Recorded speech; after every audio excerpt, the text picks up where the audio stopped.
बलराम जी का विवाह किससे हुआ था? जैसा मित्रों, मैं नीतू पांडे यूट्यूब चैनल पर आप सबका स्वागत करती हूँ। इस कथा का वर्णन गर्ग संहिता में मिलता है। बलराम जी का विवाह रेवती से हुआ था। रेवती पूर्व जन्म में पृथ्वी के राजा मनु की बेटी थी। उसका नाम आयुष्मती था। आयुष्मती की इच्छा थी कि वह पृथ्वी के सबसे बलवान पुरुष से विवाह करे, पर बहुत समय होने के बाद भी ऐसा कोई पुरुष मिला ही नहीं। तब उसने दूसरा जन्म राजा कुकुब्धि के घर में लिया। रेवती का जन्म दिव्य अग्निकुंड से हुआ था। रेवती एक नाग कन्या थी। रेवती को अपना पिछला जन्म याद था। राजा कुकुब्धि यानी देवी रेवती ने यह बात अपने पिता को बतलाई कि वह पिछले जन्म में राजा मनु की पुत्री आयुष्मती थी और वह एक बलशाली जो इस पृथ्वी पर सबसे ज़्यादा बलवान हो उससे शादी करना चाहती थी, पर ऐसा कोई मिला ही नहीं।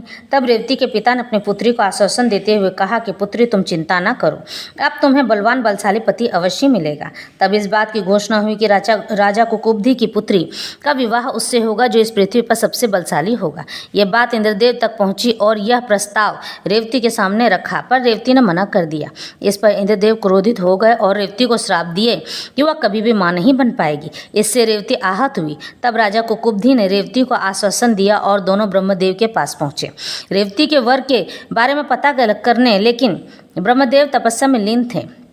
जब तक वे जागे पृथ्वी पर कई युग समाप्त हो चुके थे।